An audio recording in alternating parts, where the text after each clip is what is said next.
Rescuers are on the scene of that building collapse near Miami. We know at least one person is dead, and it is feared the death toll will dramatically increase as dozens of people remain unaccounted for. Just into our newsroom, this security camera video.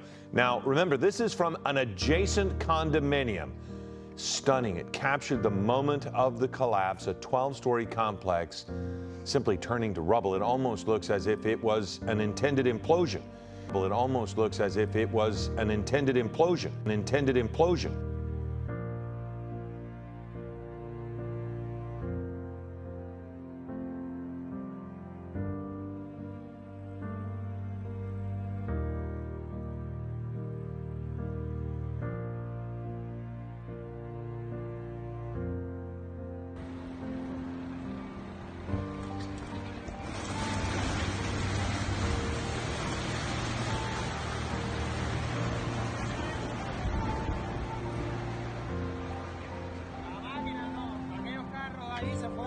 I want to be dramatic in saying that is quite literally the case. Yes, 100%.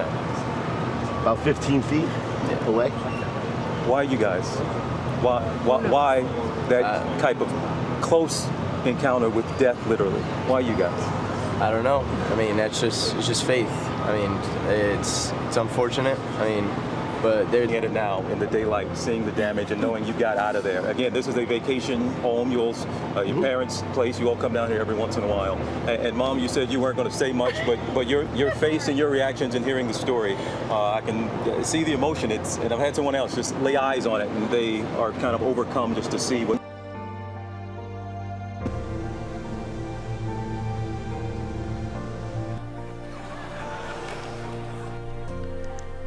Now, we've talked a little bit about how to talk to someone who's lying and how to spot a lie. And as I promised, we're now going to look at what the truth looks like. And I'm going to show you two videos. Two mothers, one is lying, one is telling the truth. And these were surfaced by researcher David Matsumoto in California. And I think they're an excellent example of what the truth looks like. This mother, Diane Downs, shot her kids at close range.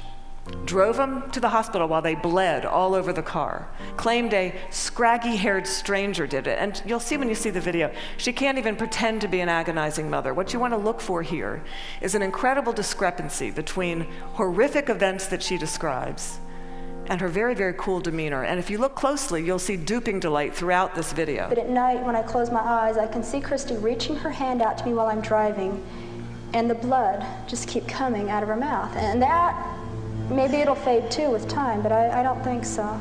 That haunts me the most.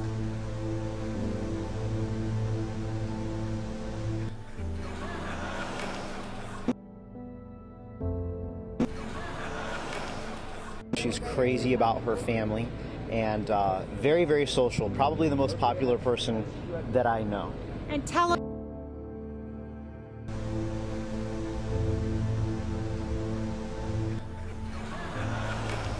Like, what the F is going on? That was the first thing that was happening. You know, we have.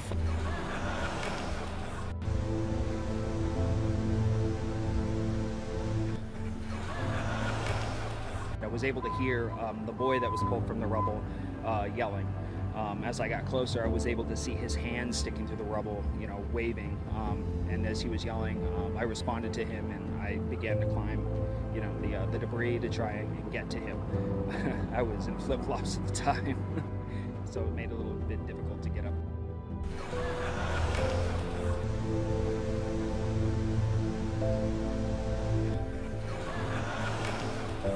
A few blocks from the rubble, loved ones embracing, holding one another.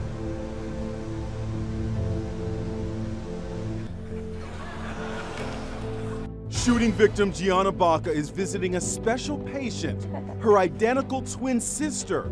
The 17-year-old twins were both shot during the Las Vegas massacre. Everyone was running and hiding underneath tables, and people were jumping on each other. Gianna and Natalia were enjoying the concert when the spray of automatic gunfire rang out. Gianna was hit in the hip. I felt it like hit my hip, but I mean,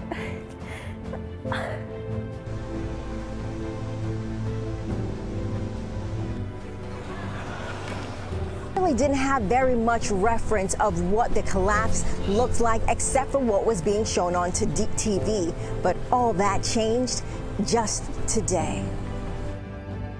It was tragic. It was really hard.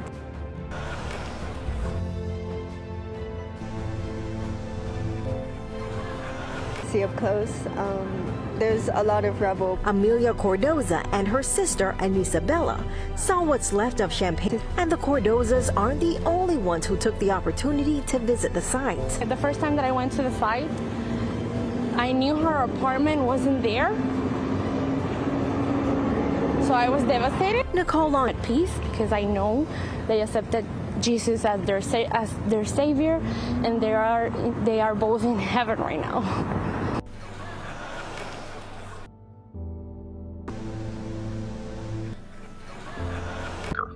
Can you tell us a little bit about Judy?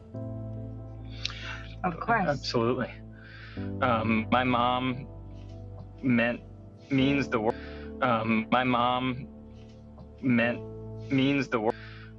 My mom means the world to me. And it's just so unbelievable. If you can hold up, I understand your family found a card that morning. It's just unbelievable. Could you tell us about it? Yes, so when we arrived on the scene, there was just debris all over the street. And my father, probably an hour or two after we arrived here, he found this card, which has my grandmother's name on there, Hilda. And inside is a birthday card that she just received 2 weeks ago from some friends of hers at a brunch. And so it was just surreal that we found this in such a positive way. And then, we had our whole family there, and so we had a couple family members that found these pictures also in the debris. So this first picture right here is actually of my grandmother and my grandfather in their younger years, and that right there is my father in the middle. We couldn't believe it. You think about the miracle of the tons of debris everywhere, and to be able to, it just must be overwhelming for you. Yes, it really was. But like I said, it was in a very positive way, and it filled us full of hope. It just made us realize that our faith in God, He's relational, meaning He loves us, He's there with us, and we felt comforted by His love. Because when we saw this, it really came across like, I have your grandmother.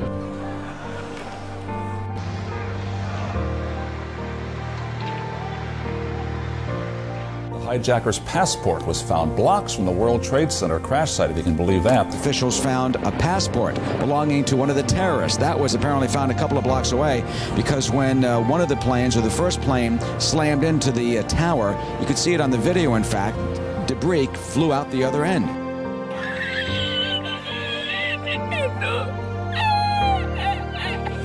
Hijacker's passport was found blocks from the World Trade Center crash site, if you can believe that.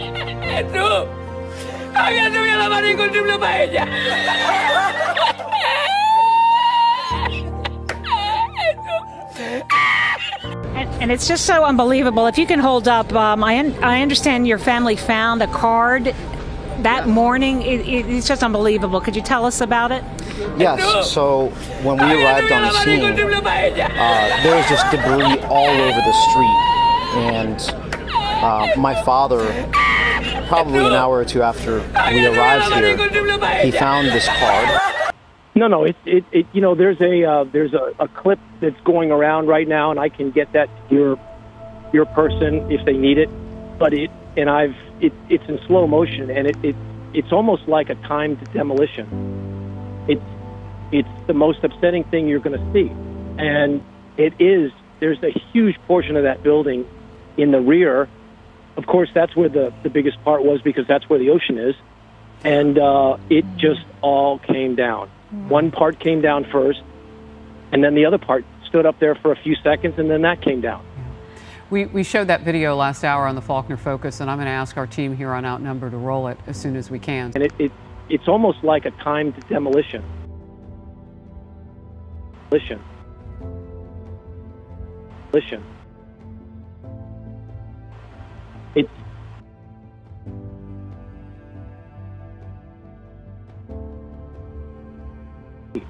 but it's in slow motion, and it's almost like a timed demolition.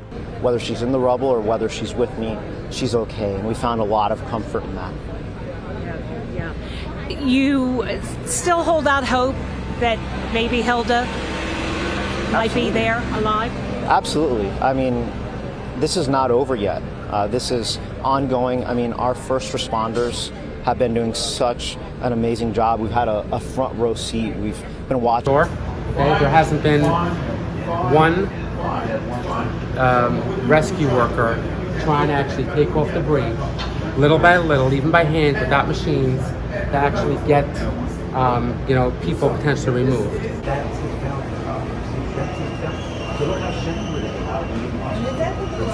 Site over here, where we are being told that there are hundreds of workers evacuating people and trying to rescue people. This is absolutely not a rescue operation. This is nothing. I don't even consider this a recovery operation right now. Ongoing. I mean, our first responders have been doing such an amazing job. We've had a front row seat. We've been watching. We're talking about 160 human beings under the rubble. 160 human beings. There are thousands of feet. My cousins are on the second floor. It's at the farthest end of the site, and it wasn't touched. It wasn't touched, and it's still not being touched. I mean, 2 bodies, they took out 2 bodies. I mean, at the rate they're going to be taking out 160 bodies.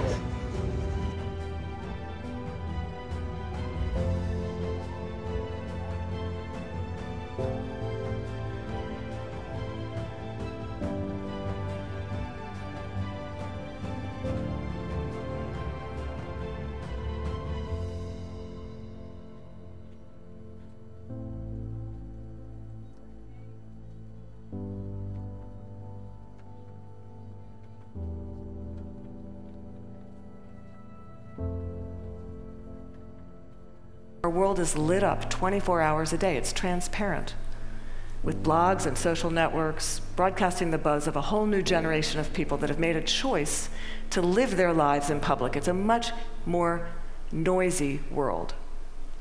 So one challenge we have is to remember, oversharing, that's not honesty. Our manic tweeting and texting can blind us to the fact that the subtleties of human decency, character, integrity, that's still what matters. That's always what's going to matter. So in this much noisier world, it might make sense for us to be just a little bit more explicit about our moral code. When you combine the science of recognizing deception with the art of looking, listening, you exempt yourself from collaborating in a lie. You start up that path of being just a little bit more explicit because you signal to everyone around you. You say, hey, my world, our world, it's going to be an honest one. My world is going to be one where truth is strengthened and falsehood is recognized and marginalized. And when you do that, the ground around you starts to shift just a little bit. And that's the truth.